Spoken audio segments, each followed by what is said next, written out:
The views and opinions expressed on any program are those of the producers and/or the persons appearing on the program, and do not necessarily reflect the views and opinions of FRC Media, Bristol Community College, or the City of Fall River.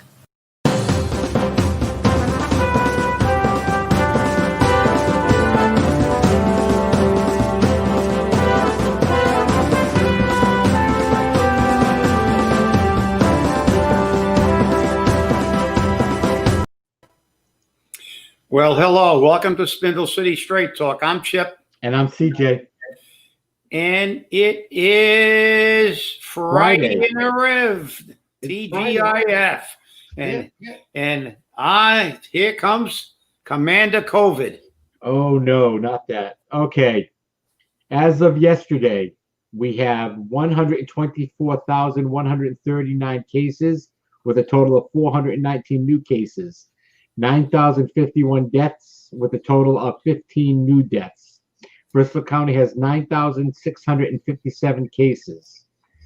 Fall River's numbers, here we go. Fall River had 10 new cases yesterday and 1 new deaths. So we're now up to 132 deaths in Fall River. I kind of figured out why we haven't gone from yellow to red yet. They're basing it upon the percentage of test results that are positive. So if they've increased the number of tests in the city, then the positive numbers are increasing as well. As long as the percentage stays under 5%, we're fine. So that's the reason why. So it's a matter of, give and take here. So it's a good thing that we're still in yellow, but it's a bad thing that we're still in yellow.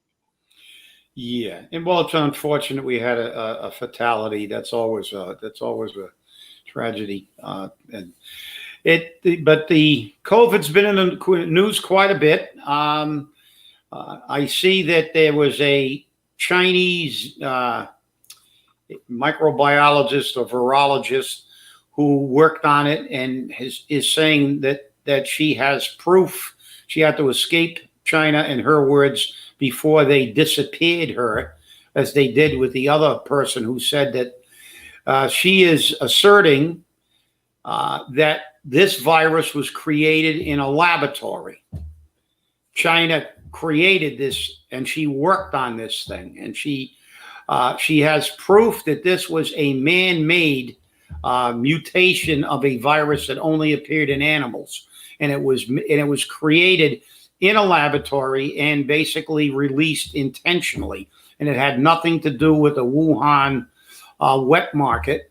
And that actually there were cases where people had no contact at all with the Wuhan wet market. So that's a staggering, thing to think about. And of course, the majority of the mainstream media is suppressing this because, again, we have made everything into a political.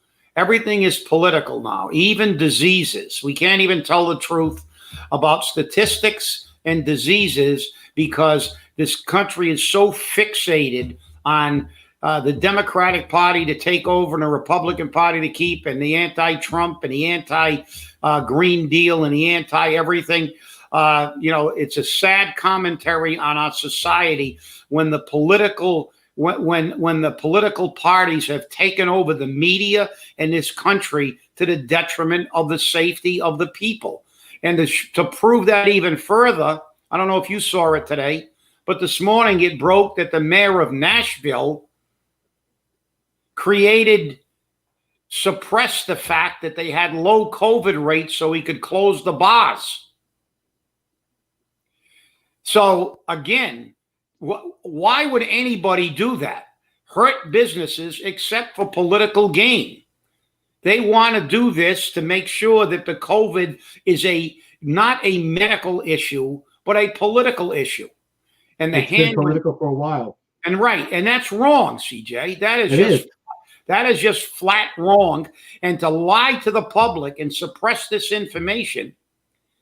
Now, that virologist or microbiologist or whatever she was, but obviously she was an extremely competent person. She's making these assertions and says she has proofs. That should be a top news story in this country. China has fundamentally created a biological warfare tool that they used against the entire world.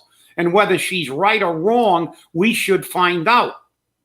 I mean, this is absolutely insane that this is happening. And then we turn around and the mayor of a major city, Nashville, actually manipulated statistics to allow him to close businesses. This is ridiculous. This is beyond ridiculous. You know, I mean, we're getting a society where we have college professors saying it's okay to shoot people with a different opinion, assassinate people. We can run around shooting cops. I guess last night there was another incident where in New Jersey where there was a drive-by in a police officer's house and they shot into the house and he had his wife and his 10-month-old child in the house. Fortunately, no one was hurt. But we're getting like, I mean, you know, I never thought I'd see the day where you're probably safer in Mogadishu, Somalia, than you are in some cities in the United States. And that's the way it's getting. And for that, every single politician that is from any of these cities should be thrown out on their ass. And that's a fact. I agree with you. I agree with you 100%. And, you know, the big issue is the fact that they're not only using COVID as a political tool, they're using it as an economic tool. And that's where the big problem is, because it's an economic tool. And here's where we're going to go right now into this economic tool. Michael Rodrigues states that the state may be facing a $5 billion budget hole. This is the worst case state budget scenario. Despite signs that the state's finances have not completely cratered during the pandemic, the Senate's top budget official, Michael Rodrigues, said this week he anticipated tax collections in fiscal 2021 to be down $5 billion from last year, and said lawmakers will need to dip deeply into the state's $3.5 billion rainy day fund unless new federal aid arrives from Washington. Senate Ways and Means Committee Chairman Michael Rodrigues says that some major announcements on the budget will be made in coming weeks. Here's one reason why state budget estimates seem to be in such flux. This is ridiculous. Okay? If it's not COVID, it's the relief packages for COVID. The state, the city, the state, everyone's relying on federal money that may never come. It may never come. And they have to understand that. Or if it does come, it may not be in the form they want. No, you're 100% right, CJ, because the reality is that, you know, the state is looking to be bailed out of their fiduciary irresponsibility, because this deficit isn't only because of COVID. Granted, there's a lot to do with COVID. These businesses that they shut down. Obviously, you're not going to be paying taxes like they do, because when you own a restaurant, you have to pay your meal taxes, etc. You got revenue coming in. Of course, the revenue is severely impaired. There's zero revenue when they're closed. And now if they opened with only 25% capacity, you're only getting 25% of the remaining revenue. Take it when they were getting zero, they're going to probably get about 12% of what they normally get. But then again, it's the fiduciary irresponsibility of the city, of the state, and of the city. We see this on a city budget. We see it on a state budget. Weren't we talking a while ago about the $1 billion surplus we had? And what did they do with it? They urinated it right into a hole like they always do. No matter how much money we have, it always ends up with one simple final solution. We need more taxes. We've got to tax the people more. We've got to make cuts or make people pay more taxes, scare them, and we're going to cut fire. We're going to cut police. We're going to cut everything, although they're cutting police now anyway, with the defund police movement. And, shame on these people for doing it. The COVID virus they get the double whammy. They get to talk about how a politician mishandled a healthcare crisis, which is BS, because they had an entire team of medical doctors who still can't agree on what the hell, how to handle the case. So something, it doesn't matter who the hell was president. They weren't going to satisfy everybody with the way they handled it, because let's face it, they're not really handling it. The doctors are. And we can see doctors that are still disagreeing this deep into the pandemic on how to handle it. So this is all BS. So they get to blame, they make it a political thing that it's a campaign issue. And then they turn around and then use the economy that they voluntarily depressed as another attack in a political campaign. They'll say, well, look, the economy's in a tank. Well, we had the best economy in the history of the United States before the pandemic. But now they're saying the economy's in the toilet, but they forget to finish the sentence by saying the economy's in the toilet because most of these states imposed unconstitutional mandates to shut the economy down. And that's just wrong. And like I said, now we hear another one that they've actually manipulated numbers to shut the economy down, like in Nashville. And we have a virologist who says this was intentional. It was a biological warfare attack on the world by China. You don't think that's noteworthy? And as a matter of fact, I saw a segment of, you ready for this, CJ? Where they told the truth about COVID. 60 Minutes of Australia. Isn't it amazing that the 60-minute program in Australia had an entire program talking about how much BS all this COVID stuff was? But you didn't see it on 60 Minutes US, did you? Because no, I did not. Who controls the media? The left wing. And that's the problem. Nobody gets the accurate picture. And that's why we always say, do your homework. And this is just, it's crazy. And it is, we are killing Americans by not getting to the bottom of this. Americans are dying today because these nitwits in Washington who spend 75% of their time raising funds for their party, 24% of their time wandering around having dinners on your tax money, and about 1% paying attention to what the public needs are. These are the people that have to go. They have to go in all these blue states and all these states that intentionally, it's wrong. That is, to me, they're accessories to murder by doing this. It's morally objectionable and morally wrong.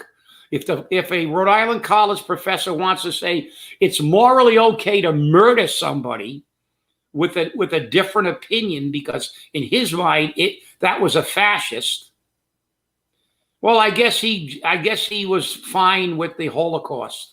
I'd like to know. That professor was never identified by name, because I'd like to ask him if he was fine with the Holocaust in Nazi Germany, because fundamentally, isn't that what the Nazis did? They just killed everybody that disagreed with them. Right.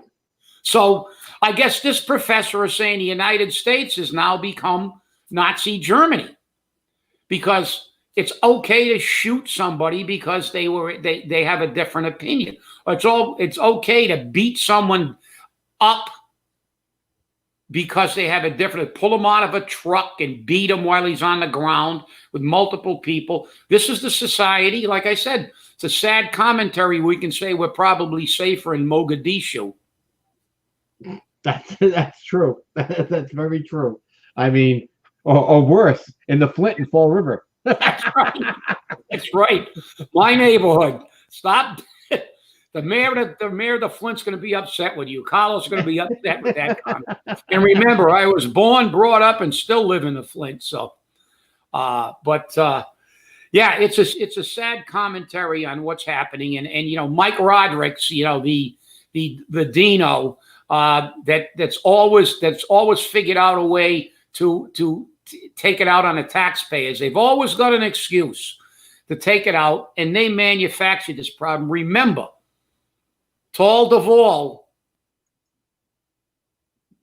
better known as Charlie Baker, they mandated all these shutdowns. And while we're doing that, let me quickly segue into something that is near and dear to my heart. You sent this to me. One of the greatest articulations of what's wrong and what is being done to this country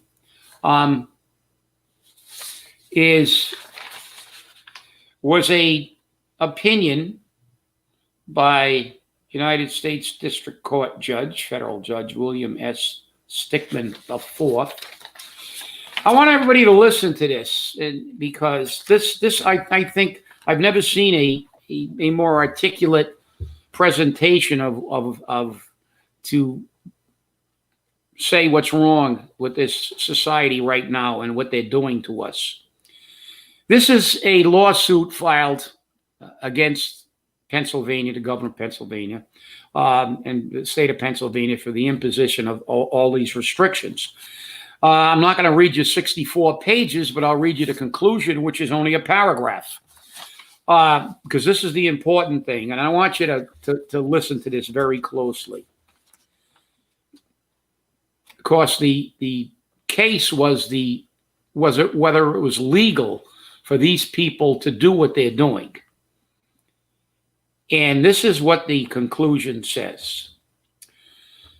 The court closes this opinion as it began by recognizing that the defendant's actions at issue here were undertaken with the good intention of addressing a public health emergency. So just to clarify, the defendants were the government. Okay. Now, here comes the but. But even in an emergency, the authority of government is not unfettered. The liberties protected by the Constitution are not fair weather freedoms, in place when times are good, but able to be cast aside in times of trouble. There is no question that this country has faced and will face emergencies of every sort. But the solution to a national crisis can never be permitted to supersede the commitment to individual liberty that stands as the foundation of the American experiment. The Constitution cannot accept the concept of a, quote, new normal, unquote, where the basic liberties of the people can be subordinated to an open-ended emergency mitigation measure. Rather, the Constitution sets certain lines that may not be crossed, even in an emergency. Actions taken by the defendants cross those lines. It is the duty of the court to declare those actions unconstitutional. Thus, consistent with the reasons set forth above, the court will enter a judgment in favor of the plaintiffs. So there you go. Here's a federal judge saying that our rights, and ironically enough, he's talking about the United States Constitution. But the Commonwealth of Massachusetts' Constitution, and our favorite part of the first Section 5, is even clearer, where it says that we are the government and all our representatives are our substitutes and our agents, and at all times answerable to us. So you know something? They don't have the right to do what they did. And they should be held accountable for this. And there may be an imminent taxpayer suit against the Massachusetts government based on this legal opinion. And you heard it here first. So I just had to get that out, CJ. And I know you've read this case, as have I. It's a very long case. But you can look it up and you can read it. It is 65 and a half pages long. So, I know. yeah, it's a long one, but it's very interesting. It makes for good reading. It really does. No, it makes for good reading. Yeah, it makes some very good reading. So, it's something interesting. Hey, just to switch gears a little bit here. Yesterday in Fall River, the first panel of the Vietnam Veterans Memorial Wall went up here in Fall River. At 11 o'clock yesterday morning, it was brought in ceremoniously in a motorcade, and it was put up with all the bells and whistles and with various politicians present to support this project. This project has been going on for a couple of years. It's a public-private partnership. Fall River has given some money, and the committee has raised money. And this wall is an 85% mock-up of the wall in Washington. And it's going to be on display in Fall River. They're going to be finishing up. This is the first part of the final construction phase of the wall. So pretty soon we'll have the full wall up there. And supposedly, you'll notice I say this lightly, supposedly this is going to bring more people into Fall River for tourist reasons. I don't know if that would be true or not, seeing that there's no parking down there. Well, yeah. I mean, look, let's face it. The HMS Bounty was going to bring tourists. The Carousel was going to bring tourists. Battleship Cove was going to bring tourists. And the Vietnam Memorial is going to bring tourists. Well, you may have somebody stop there, but I doubt seriously it's going to have any impact at all. I remember the projection that the Carousel was going to bring in 500,000 tourists. I was on the board of directors of Heritage State Park at the time with Mark Sullivan, and Mark Sullivan can attest to this because actually it was Mark who said, with a few expletives sprinkled in, "Are you kidding? 500,000 tourists?" And of course, we know that was ridiculous. Look, they justify everything by trying to spin it like it's going to really be some kind of panacea to our problems. We have far greater problems. If we would have developed our deep water port to bring in containerized shipping, it would have helped our economy, would have given jobs. This stuff about tourism, I don't know when everybody's going to get their head out of their rectum, because something, just look at Fall River. We have great accessibility to the highway. And where have we got accessibility to? 20 minutes to Providence, 20 minutes to Newport, 45 minutes to an hour, depending on traffic, to Boston, 30 minutes to hit the beginning of the Cape. But none of that is Fall River. It just lets us get to these places. These are true tourist destinations. We have a very good location to allow people a flexibility to go to all these places, which people really want to go to, where tourists actually do go. But it also has a negative side. Everything has a yin and a yang. The fact is that nobody's going to stop in Fall River and stay for any length of time when they have Newport 15 minutes away, or they have the Cape 30 minutes away. That is, you have to be so naive and have no ability to make any kind of cognitive reasoning to think that something is going to be a major tourist attraction. There's a National Vietnam Museum. Now, let's think about this. You can stop in Fall River, and people may stop. People may stop, but not a lot of people, because let's face it, let's look at this like rational people. I'm looking at my little thing here, and I'm going to go on vacation and say, I'm going to go to the Northeast. Well, let me see. I got Newport, the Tennis Hall of Fame, the 12-mile drive, the mansions that were in the Great Gatsby. And then I can drive another 35, 40 minutes and be down to the Cape and check old Cape Cod that they made a song about. Or I can stop in Fall River. It has virtually nothing. I'm not going to stop there. It's except needles or if I'm, let's say I want to see there's a Vietnam Memorial. Now, if I'm planning a trip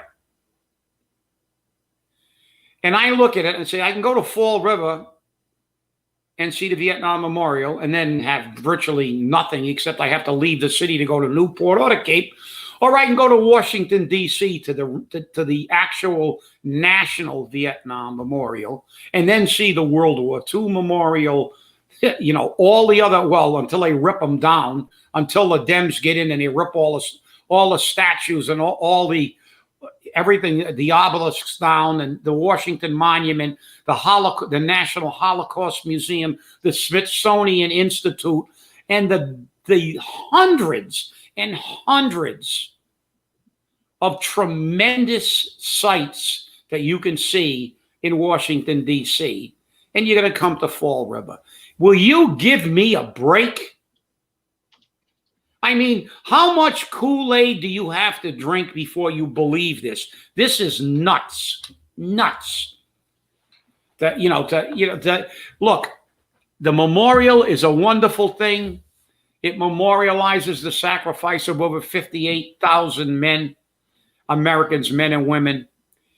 The reality is we need more memorials to these sacrifices. There's nobody that's more pro-monument to veterans than I am. So the fact is that we need this. You don't need to try to justify it by saying it's going to bring in tourists. It needs to be there. They should have a Vietnam memorial and a World War II memorial and a Korean War memorial and every war we ever fought memorial everywhere, because that's the reason we've got a country. So, there's no necessity to try to BS people. Okay. So that's just the way I feel about it. So, well, and I've been to Washington, and I've seen, and not that long ago, and I've seen the actual wall.